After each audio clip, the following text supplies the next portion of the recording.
우리 2022년 4월 3일 우리 가스펠교회 청소년부 예배를 우리 사도신경으로 신앙 고백하면서 하나님 앞에 올려드리겠습니다. 전능하사 천지를 만드신 하나님 아버지를 내가 믿사오며 그 외아들 우리 주 예수 그리스도를 믿사오니 이는 성령으로 잉태하사 동정녀 마리아에게 나시고 본디오 빌라도에게 고난을 받으사 십자가에 못 박혀 죽으시고 장사한 지 사흘 만에 죽은 자 가운데서 다시 살아나시며 하늘에 오르사 전능하신 하나님 우편에 앉아 계시다가 저리로서 산 자와 죽은 자를 심판하러 오시리라. 성령을 믿사오며 거룩한 공회와 성도와 소리를 통하는 것 죄를 사하여 주시는 것과 영원히 사는 것을 믿사옵나이다. 아멘. 우리 함께 하나님의 말씀 찾아가 보겠습니다. 시편 145편입니다.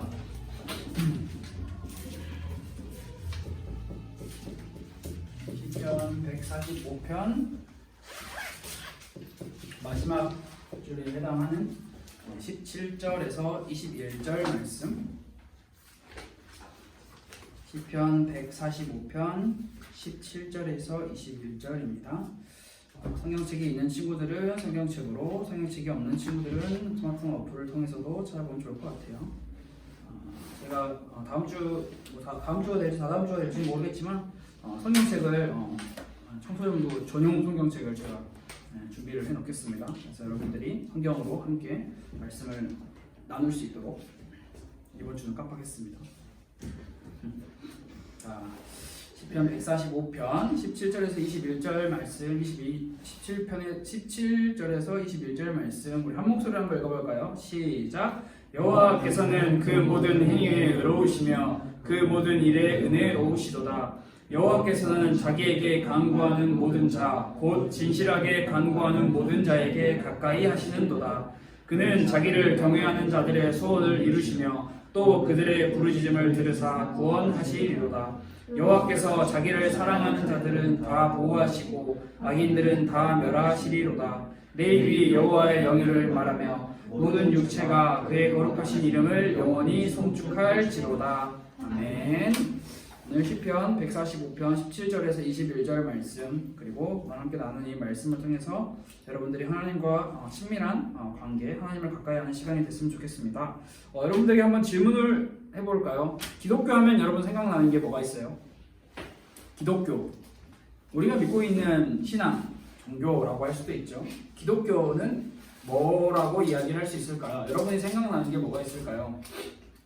여러 가지가 있겠지만 그 기독교의 안에 들어있는, 또 기독교의 뼈대를 이루고 있는, 그 바탕을 이루고 있는 여러 가지의 기본 교리와 진리들을 우리가 함께 배우고 있죠. 그리고 뭐 배웠죠? 성경, 그리고 하나님, 그 다음에 삼위일체, 그리고 창조까지 우리가 4가지를 배웠어요.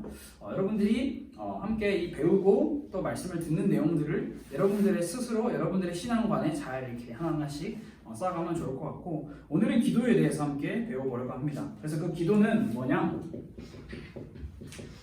친밀한 교제가 바로 기도다라고 생각을 하면서 함께 배우면 좋을 것 같아요. 우리나라, 여러분들이 살고 있는, 제가 살고 있는 이 대한민국이라고 하는 나라는 기도라고 하는 게 굉장히 진한 나라예요. 우리나라는 기도할 수 있는 환경이 정말 많이 마련이 되어 있죠. 교회만 해도 새벽 기도회가 있고요, 철야 기도회가 있고요. 그리고 우리나라 산골짜기를 이렇게 운전해서 차 타고 가다 보면 무슨 기도원 이런 게 정말 많아요. 그래서 기도와 관련된 부분에 있어서는 이 우리나라가 남다른 관심이 있는 곳이라고 이야기를 할 수 있는데요. 그만큼 우리나라는 기독교의 역사에 있어서 또 우리나라의 부흥에 있어서 기도로 일어선 나라다라고 우리는 생각을 할 수도 있는데, 과거 1900년도 영상이나 2000년대 초반 영상이나 이런 걸 찾아보면 정말 많은 우리의 청년들, 그리고 우리의 어머니들, 우리의 아버지들이 기도하고 있는 영상들을 찾아볼 수 있어요. 여러분들이 자주 보는 유튜브를 통해서. 그런데 우리가 여기서 한 가지 생각해 봐야 할 내용이 있어요. 제가 항상 모든 말씀과 예배 시간에 항상 먼저 스타트하고 있는 내용이 있는데요. 우리는 통일된 관점이 필요해요. 이거는 다른 관점으로, 또 저거는 저런 관점으로 이렇게 우리가 보면 안 되고요. 모든 주제를 바라볼 때, 모든 내용을 바라볼 때 그 관점이, 우리의 보는 시각이 통일되어야 하는데, 그래서 오늘 기도도 마찬가지입니다. 우리의 기도를 바라볼 때 이 기도를 바라보는 우리의 관점과 우리의 주제는 무엇이냐? 다른 건 없습니다. 성경이 말하는 기도는 무엇인가? 라는 게 가장 중요한 거예요. 다시 말해서 성경이 가르치는 기도는 무엇인가? 이게 우리의 절대 불변의 기준이고 진리여야 돼요. 성경. 그래서 우리는 계속해서 듣고 있죠. 성경이 말하는 성경은 무엇인가? 성경이 말하는 하나님은 무엇인가? 성경이 말하는 삼위일체는 무엇이며 성경이 말하는 창조는 무엇인가? 한 가지 통일된 관점으로 우리가 살펴봅시다. 성경이 가르치는 기도 먼저 쉽게 딱 정리를 하면 자, 우리는 기도를 생각하면 두 대상을 생각할 수 있죠. 나 그리고 하나님. 인간입니다. 나는. 성경이 가르치고 성경이 말하는 기도는 무엇이냐? 자, 이렇게 두 존재가 있는데 이 존재에 있어서 주체가 누구냐? 다시 말하면 주도권을 가지고 있는 사람이 누구냐라는 거예요. 그러니까 누가 주인공이냐? 기도에 있어서 나와 하나님 이 두 존재 중에 누가 주인공이냐? 우리는 생각할 수 있어요. 내가 기도하니까 내가 주인공이지. 내가 하나님한테 기도를 하니까 내가 말하지 않으면 기도는 소용이 없으니까 물론 맞는 말 같죠? 그러나 우리가 잘 생각해야 하는 게 뭐냐면 성경이 말하고 있는 기도의 주체는 내가 아니라 하나님이다. 하나님이 기도의 주도권을 가지고 계시고 기도의 주인공이시다. 다시 말해서 우리의 욕심대로 기도하고 주세요 하는 것이 아니라 하나님의 뜻에 굉장히 중요한 겁니다. 하나님의 뜻에 맞느냐 맞지 않느냐가 정말 중요하죠. 그렇다면 우리 한번 스스로 질문해 봅시다. 우리 여러분들 다 기도하잖아요. 밥 먹기 전에 기도하고요. 자기 전에 기도하고 시험 보기 전에 하나님 제발 시험 잘 보게 해주세요. 뭐 기도 여러 가지 하죠. 뭐 여러 가지 기도를 하는데 다급할 때 기도하고 하나님 기도하죠. 우리의 기도는 과연 하나님의 뜻에 맞는 기도인가? 질문을 해봐야죠. 그렇다면 우리 여기서 한 가지 더 궁금증이 생길 수 있어요. 하나님의 뜻이 뭘까? 이 또한 내 마음대로, 내 취향대로, 내 수준대로 임의로 정하는 것이 아니라 성경이 말하는 하나님의 뜻은 무엇인가 찾아봐야 합니다. 이게 정말 중요해요. 성경은 기도에 관해서 가르치면서 가장 강조하는 것이 하나님의 뜻인데 무엇을 이야기하냐면 믿음이라는 것이죠. 하나님의 뜻을 믿는 믿음, 그리고 하나님의 존재를 믿는 믿음. 이 믿음은 하나님이라는 분이 기도의 주도권자이시고 기도의 주인공이시고 기도의 주체이심을 의지하고 믿는 믿음에서 비롯된 것이 성경이 우리에게 가르치고 있는 기도다라는 거예요. 그래서 기도는 하나님과의 관계를 더욱더 깊게 해주고 기도하는 사람, 오늘 성경 말씀의 시편 145편 18절 말씀에 이렇게 기록을 하고 있죠. 여호와께서는 자기에게 간구하는 자, 기도하는 사람이에요. 기도하는 사람에게 가까이 하시는도다. 반대로 생각을 해볼까요? 기도 안 하는 사람에게 어떻게 하실까요? 멀리 계신다라고 우리는 생각을 해보면 좋을 것 같습니다. 자, 그래서 생각을 하나하나씩 우리가 살펴봅시다. 기도는 제일 먼저 인격적인 관계이다. 교제이다. 자, 인격적이라는 말 이제 청소년 여러분들, 중고등학생 친구들은 다 알죠. 인격적이라는 것은 말 그대로 사람과 사람 간의 관계, 사람의 마음이 있고 생각이 있는 사람과 사람 간의 관계를 표현을 하는 건데요. 굉장히 성경에서도 정말 많이 등장을 하고 오늘날도 굉장히 많은 힘을 가지고 있는 유대 랍비들, 정통 유대인들, 이 사람들 여러분 기도를 진짜 뭐라고 말하면 표현할 수 없는데 진짜 FM으로 하고요. 그 누구도 이들에게 유대 랍비들에게 기도 그렇게 하는 거 아니야 라고 말할 수가 없을 정도로 기도를 완벽하게 합니다. 이들은 기도를 얼마나 잘 정리하고 제대로 하느냐, 규칙과 절차를 만들어서 기도를 해요. 유대 랍비들은 이게 책으로 이렇게 정리가 되어 있는 수준이에요. 예를 들면 이 규칙과 절차에는 어떤 내용이 있냐, 옷은 어떻게 입어야 하며 기도할 때 옷은 어떻게 입어야 하고 자세는 어떻게 해야 하는지, 그리고 기도할 때 몸을 이렇게 앞뒤로 흔드는데 이것은 어떻게 해야 하며 또 기도할 때 하나님 아버지 감사합니다. 그냥 딱딱한 단조로운 그런 소리로 하는 게 아니라 이게 적당한 음율감을 넣어서 적당한 소리를 넣어서 어떻게 하면 되는가 이런 것들로 다 들어있다라고 하고요. 그리고 또 하루에 몇 번 기도해야 하며 장소는 어디에서 해야 하는지까지 매우 세세하게 규칙과 절차를 만들어서 기도를 한다고 합니다.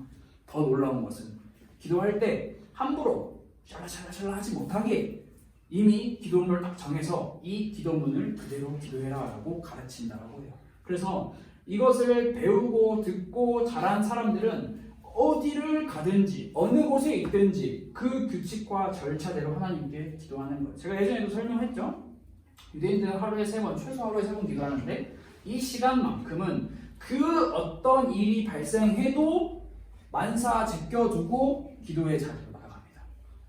그 제가 예전에 나중에 시간이 되면 영상을 하나 보여줄게요. 거기가 이제 어떤 공장인데 일하는 공장인데 한 구석탱이에서 유대 랍비들이 그 쓰는 동그란 작은 모자 있잖아요. 그 모자 쓰고 이렇게 하시는 분이 계세요. 그 영상을 제가 받았는데 그만큼 그 시간과 그때 누구의 방해도 받지 않는 그 시간에 기도를 해야 된다는 거죠.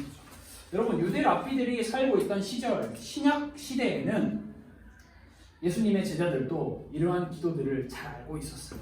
그래서 나름대로 기도에 대해 잘 알고 우리도 나름대로 기도 좀 해본 사람들이야 라고 생각을 했어요. 그런데 누가복음 11장에 보면 예수님의 제자들이 예수님께 예수님 기도를 가르쳐주세요 라고 이야기를 해요. 왜 자기네는 기도에 대해서 다 알고 있는데 이런 규칙과 절차들 다 알고 있는데 왜 예수님께 기도를 가르쳐 달라고 했을까? 예수님의 기도와 자신들이 알고 있던 기도와 무언가가 달라도 달랐기 때문에 가르쳐 달라고 하지 않았을까? 우리는 생각을 해볼 수 있는데요. 여러분 사복음서 마태, 마가, 누가, 요한복음을 보면 예수님께서 사역하시는 사역들이 쫙 펼쳐져 있죠. 거기서 예수님께서 기도하시는 모습들을 우리는 성경 말씀을 읽다 보면 흔하지 않게 만날 수 있어요. 자주 만나죠. 자, 예수님이 기도하시는 모습에 규칙과 절차가 있나요?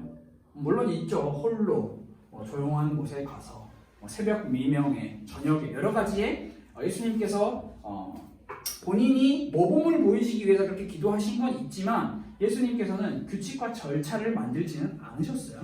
그래서 요즘에 오늘날 새벽 기도가 있는데 그것을 이제 예수님이 새벽 미명에 기도하셨다라고 해서 많은 목사님들이 우리도 새벽 기도를 하자 이렇게 하는 거예요. 그러나 예수님은 규칙과 절차를 만들지 않으셨어요. 예수님께서 우리에게 만들어 주시고 전달해 주신 기도의 유일한 텍스트는 유일한 모범은 단 하나밖에 없어요. 뭘까요? 우리가 매주 하는 거예요. 주기도.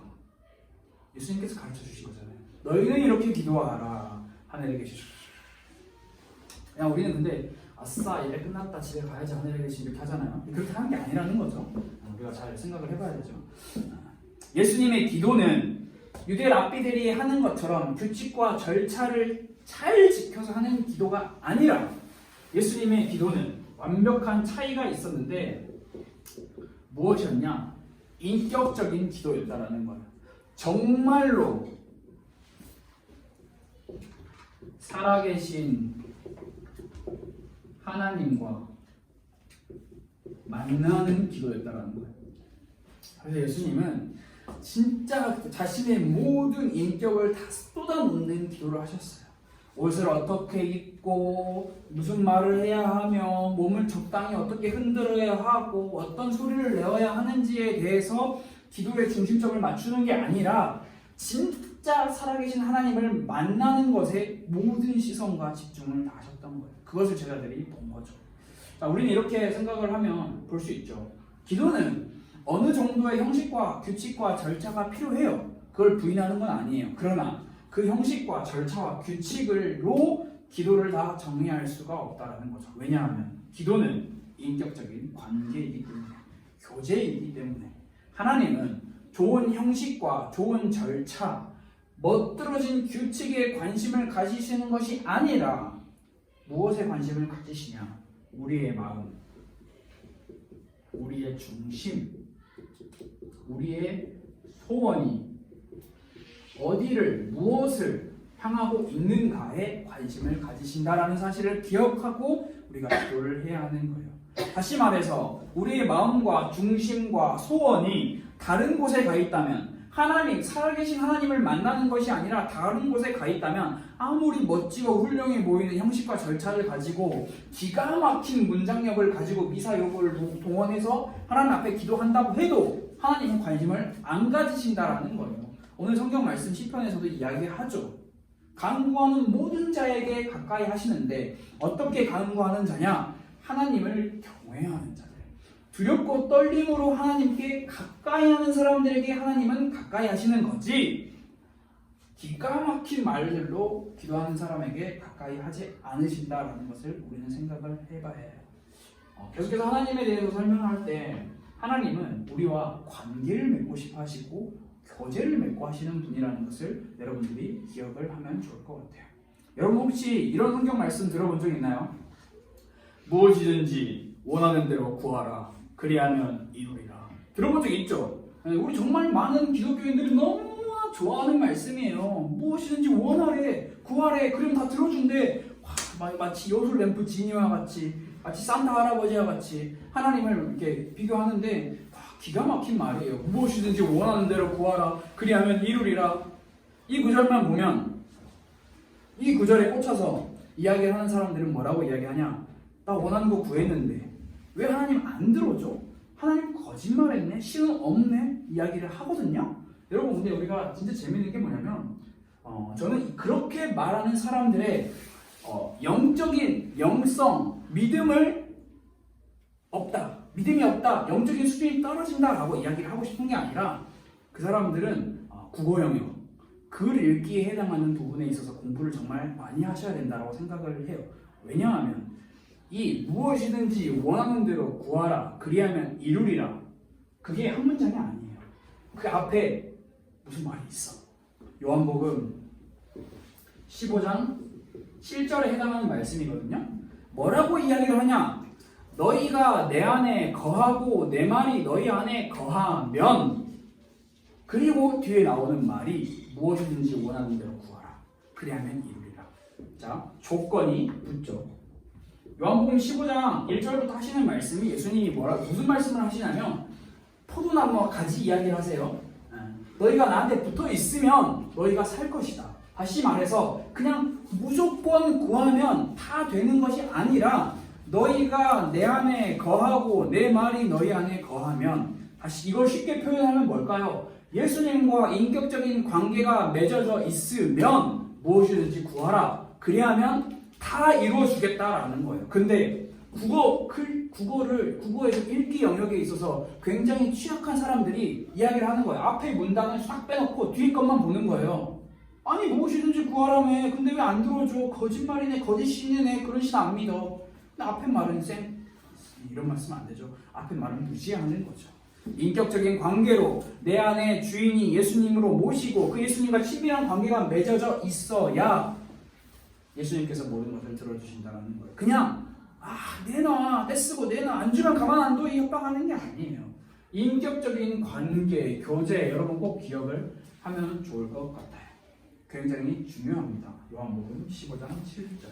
그리고 앞서도 이야기한 것처럼 성경은 하나님의 뜻에 맞느냐 맞지 않느냐라는 것을 굉장히 중요하게 여긴다라고 이야기를 했는데, 그렇다면 기도를 생각할 때 하나님의 뜻을 우리는 알아야겠죠. 이것 또한 내 수준과 내 실력으로 아는 게 아니에요. 성경이 뭐라고 이야기를 하고 있느냐 잘 살펴봐야 해요. 하나님은 하나님의 뜻에 맞게 기도하는 자녀들을 기다리고 계세요. 왜냐하면 하나님은 하나님을 믿지 않는 사람들을 통해서 하나님의 뜻을 이루지 않으세요. 하나님을 믿는 하나님의 백성들을 통해서 이 세상에 하나님의 뜻을 이루시려고 하시는 분이기 때문에 기다리고 계세요. 그렇다면 우리는 하나님의 뜻이 무엇인지 알아야겠죠. 먼저 첫 번째, 하나님의 뜻은 무엇이냐? 이 세상을 죄와 죽음의 권세에서 구원하여 의와 생명의 나라로 바꾸어 놓기를 원하시는 것. 쉽게 말해서 세상 구원. 하나님의 첫 번째 뜻, 구원이에요. 이것을 요한복음 6장 40절 말씀에 기록을 하고 있어요. 내 아버지의 뜻은 아들을 보고 믿는 자마다 영생을 얻는 이것이니. 기록을 하고 있죠. 예수 그리스도를 보고 믿는 자 영생을 얻는 것이 하나님의 뜻이다라고 이야기를 하고 있고요.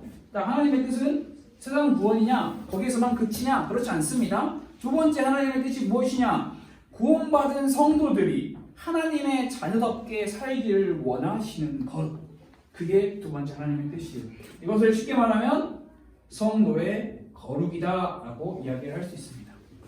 이것은 데살로니가 전서 4장 3절 말씀에 기록이 되어 있네요. 하나님의 뜻은 이것이니 너희의 거룩함이라. 성경 전체에 나타난 하나님의 뜻을 두 가지로 정리하면 이렇게 우리는 생각을 할 수 있어요. 자, 그렇다면 우리는 이제 기도할 때 하나님의 뜻에 맞는 기도를 해야 되잖아요. 하나님의 뜻에 맞는 기도, 세상 구원, 성도의 거룩, 이것을 여러분들이 잘 기억하고 있어야 돼요.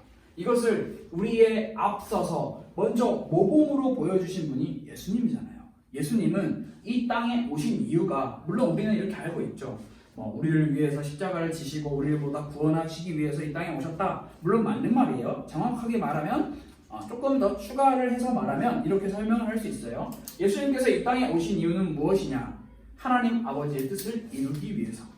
요한복음 6장 38절 말씀에 보면 이렇게 기록을 하고 있어요. 내가 하늘에서 내려온 것은 내 뜻을 행하려 함이 아니요 나를 보내신 이의 뜻을 행하려 함이니라. 예수님조차 자신의 뜻대로 이 세상을 살다가 그만하겠다라고 이야기를 하시는 것이 아니라 하나님 아버지의 뜻을 행하기 위해서, 이루기 위해서 이 땅에 오셨다라고 이야기를 하고 있어요. 자, 그렇다면 우리는 하나님의 뜻에 대해서 세상 구원과 성도의 거룩이라고 하는 것에 대해서 배웠어요. 그렇다면 우리는 어떻게 해야 할까요? 우리는 이제 하나님의 뜻을 알아야 하죠. 알기 위해 애써야 되죠. 노력해야 되죠. 무엇으로요? 성경. 성경이 말하는 하나님의 뜻을 알기 위해서 애쓰고 노력해야 해요. 그리고 그 하나님의 뜻에 우리의 모든 인생의 목표와 방향이 맞춰지도록 우리는 거룩한 삶을 추구해야 하는 거죠. 어떤 사람이 이런 말을 했대요. 제가 책 보면서 읽었는데, 이 세상에 수많은 것들이 있는데 그것들 중에서 가장 큰 것은 하나님의 뜻이다. 가장 큰 것은 하나님의 뜻이다. 그 하나님의 뜻 안에서는 아무것도 작은 것이 없다. 그리고 하나님의 뜻 그 밖에서는 아무것도 큰 것이 없다. 다시 말하면 하나님의 뜻 외에는 이 세상에 다른 것 어떤 것도 큰 것이 없고 하나님의 뜻 안에는 그 무엇도 작은 것이 없다라는 거죠. 자, 그렇다면 우리가 성경이 말하는 기도는 하나님과 인격적인 관계를 맺는 거고, 성경이 말하는 기도는 하나님의 뜻에 합당하냐, 맞냐, 안 맞냐를 잘 분별해야 한다 배웠어요. 그렇다면 이제 우리의 기도는 너무나 쉬워지겠죠. 너무나 편해지겠죠. 과연 그럴까요? 예수님을 믿는 우리에게 사단 마귀가, 영적인 존재인 흑암 세력이 그냥 우리가 기도하도록 내버려 둘까요? 그렇지 않다는 거죠. 많은 사람들이 이야기를 해요. 신앙생활은 어떤 거냐? 지뢰밭을 거니는 거다. 세상 속에서 살아가는 치열한 전투와 같다. 저도 지뢰는 실제로 본 적이 없어요. 그런데 여러분 혹시 지뢰가 궁금하다 그러면 저기 최전방에 가면 지뢰가 많이 깔려 있어요. DMZ 가면은 남자분들은 나중에 같은데 미안해요. 세상에 밟으면 터지는, 쉽게 말하면 밟으면 우리의 삶을 뒤흔드는 수많은 문제들이 있어요. 사단과 마귀는 우리를 계속해서 그렇게 시험해요. 유혹해요. 자, 우리는 한 가지 분명한 사실을 알아야겠죠. 우리는 그 속에서 우리의 능력으로는 이길 수 없다. 하나님이 주시는 지혜와 용기와 믿음이 없으면 그 누구도 사단의 세력과 시험에 맞서 싸울 수 없다. 그렇기 위해서 우리는 실제로 기도하지 않으면 안 된다. 한 유명한 학자가 이렇게 이야기를 하더라고요. 기도는 인간에게 있어서 호흡과 같다. 호흡, 숨 쉬는 거. 자, 뇌 있고 심장 있고 우리 몸 안에 수많은 세포들도 있고 많은 것들이 구성되어 있죠. 그러나 인간이 숨을 쉬지 않으면 어떻게 되죠? 많은 것이 멀쩡해도 숨을 못 쉬면 제 기능을 하지 못하죠. 하나님의 자녀가 기도를 하지 못한다라면, 기도를 안 한다라면, 기도가 멀어져 있다면 영적인 상태가 쉽게 말하면 뇌사 상태인 거예요. 빈사 상태인 거예요. 그렇다고 표현을 하는 거예요. 그래서 우리는 실제로 기도를 해야 하는 거예요.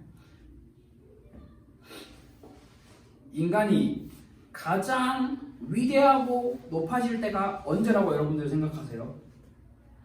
인간이 가장 위대하고 높아질 때, 우리 부모님들을 보면 아이를 출산하면 정말 위대해 보이네요. 우리 엄마들. 우리 아빠들을 보면 밖에서 피땀 흘리고 우리 자녀들을 위해서, 우리 가정을 위해서 열심히 헌신하는 모습을 보면 정말 위대하고 높아 보여요. 그러나 인간이 가장 높아 보이는 부분은 거기에서 멈추지 않아요. 우리는 어떻게 생각을 해야 할까요? 인간이 가장 위대하고 높아질 때 누가 있을까요? 뭐가 있을까요? 지금 시가총액, 주가 시가총액 총 1위를 달리고 있는 우리 애플의 위대한 사장님, 그분이 위대하고 높아 보이죠. 네, 저도 위대하고 높아 보여요. 지금 무지막지한 성장 가도를 달리고 있는 우리 테슬라의 사장님, 위대하고 높아 보여요. 맞아요, 위대하고 높아 보여요. 이제 대통령 당선되신 분 위대하고 높아 보이죠. 그러나 여러분 잘 들어보세요. 인간이 위대하고 높아지는 경우는 어떨 때냐? 수많은 돈을 가지고 수많은 명예와 지위와 수많은 것들을 다 이루었을 때 높아진다라는 것이 아니라, 혹시 나중에 시간 되면 한번 검색해 보세요. 마틴 로이드 존스라고 하시는 목사님이거든요. 목사님인데 이 목사님이 뭐라고 이야기를 했냐? 인간이 언제 가장 높아지냐? 위대해지냐? 자, 잘 들어보세요. 인간은 무릎을 꿇고 하나님과 마주하고 앉을 때 가장 위대하고 높아진다. 자, 여러분들이 잘 기억해야 해요. 인간은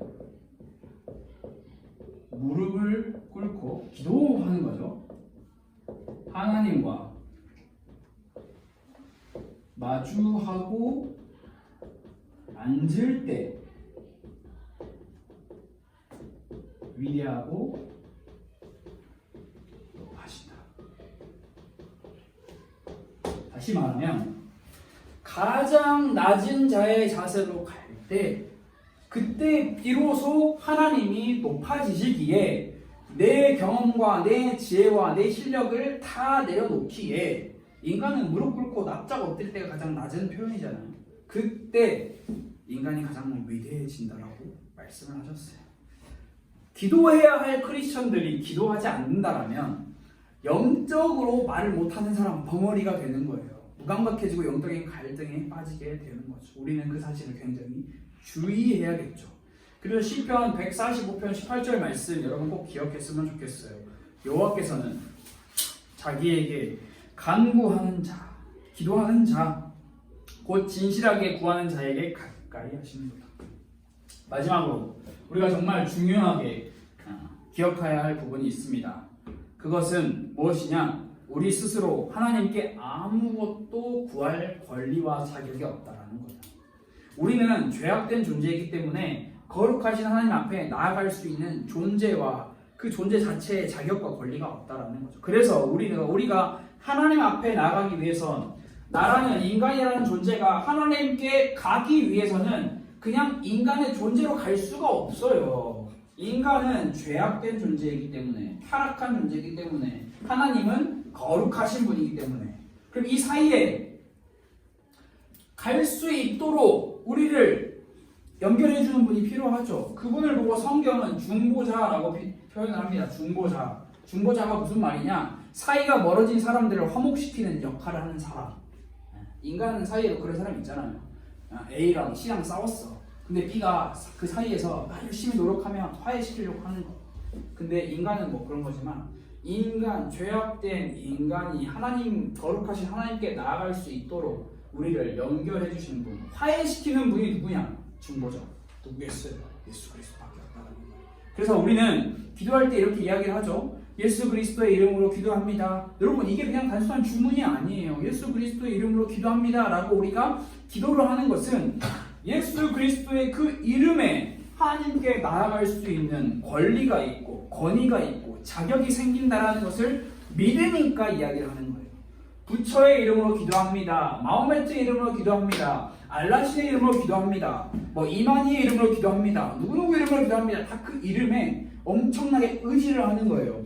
믿는 거예요. 그 이름을. 근데 우리는 뭐라고 기도하죠? 예수 그리스도의 이름으로 기도합니다. 그 예수 그리스도의 이름을 믿는 거죠. 상투적으로 형식적으로 붙이면 되냐? 그게 아니에요.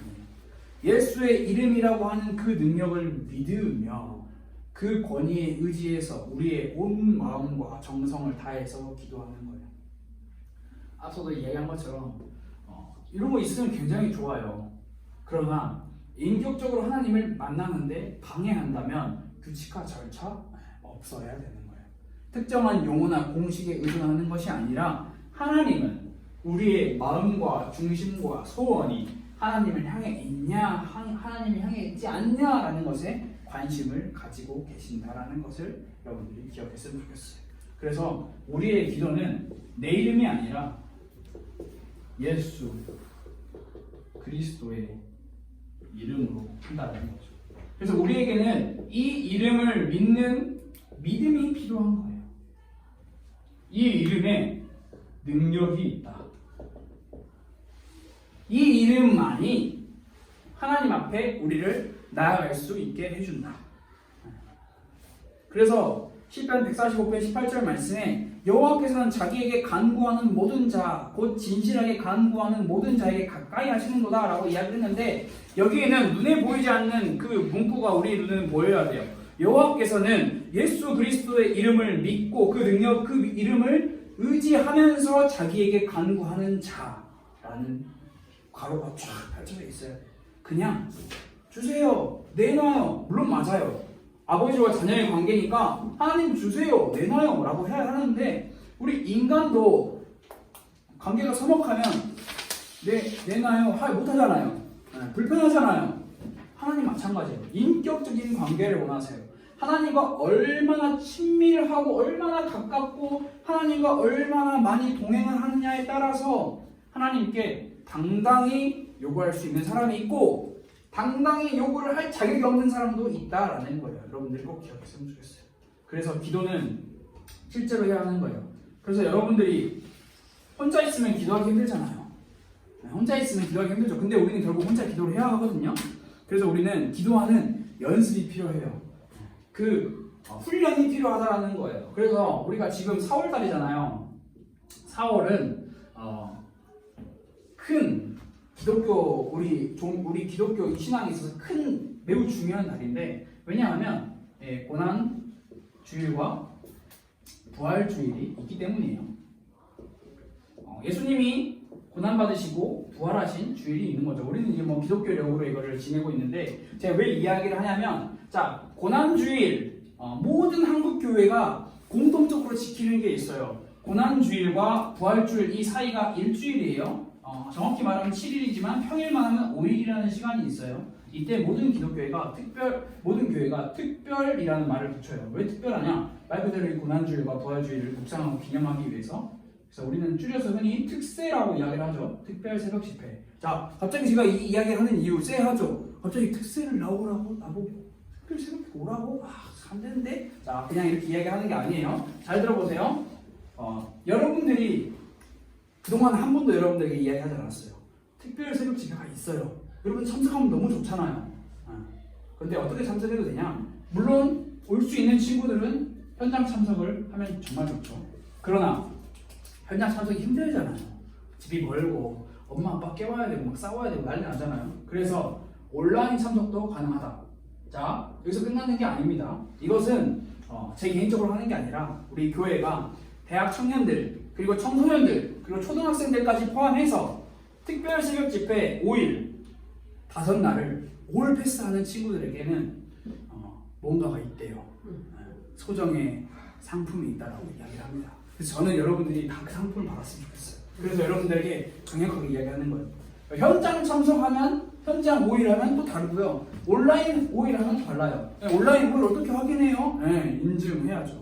출석했습니다. 새벽교 참여했습니다. 이거 쉽잖아요. 유튜브 켜가지고 여러분 자주 하는 것들. 그렇게 하는 거예요. 그리고 여러분들이 실제로 우리가 기도를 하기 위해서 아직 당장 아니에요. 다음 주. 다음 주. 한번 여러분들이 마음을 준비를 해보고 혹시 엄마 꼬셔보세요. 아빠 꼬셔보세요. 이번 5일만 가자. 쪽팔리게 기도도 안 하고 하지 말고 가보자. 한번 해보세요. 안 되면 온라인으로라도. 그래서 우리가 다 같이 우리의 마음을 모아 우리의 시간을 내어서 기도하는 그런 시간이 우리 안에 있었으면 좋을 것 같아요.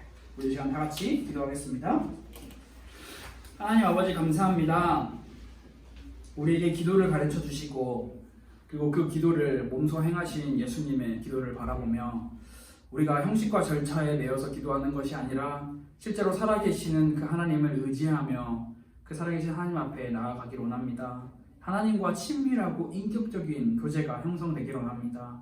우리의 힘으로는 불가능하기에 예수 그리스도의 그 이름을 의지하며 그 능력을 믿으며 주님 앞에 나아가는 우리 모든 가스펠교회 청소년부 친구들과 교회 선생님들이 될 수 있도록 하나님 우리에게 새 은혜를 허락하여 주시고 더욱더 우리 특별 새벽 집회를 위해 함께 기도하고 더욱더 이 기도에 동참할 수 있는 그 힘도 하나님 허락하여 주세요. 살아계신 예수 그리스도의 이름으로 기도드렸습니다. 아멘. 우리 함께 주기도문으로 우리 예배를 마치도록 하겠습니다.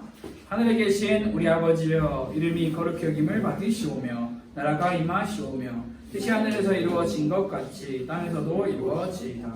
오늘 우리에게 일용할 양식을 주시옵고 우리가 우리에게 죄 지은 자를 사하여 준 것 같이 우리 죄를 사하여 주시옵고 우리를 시험에 들게 하지 마시옵고 다만 악에서 구하시옵소서. 나라와 권세와 영광이 아버지께 영원히 있사옵나이다. 아멘.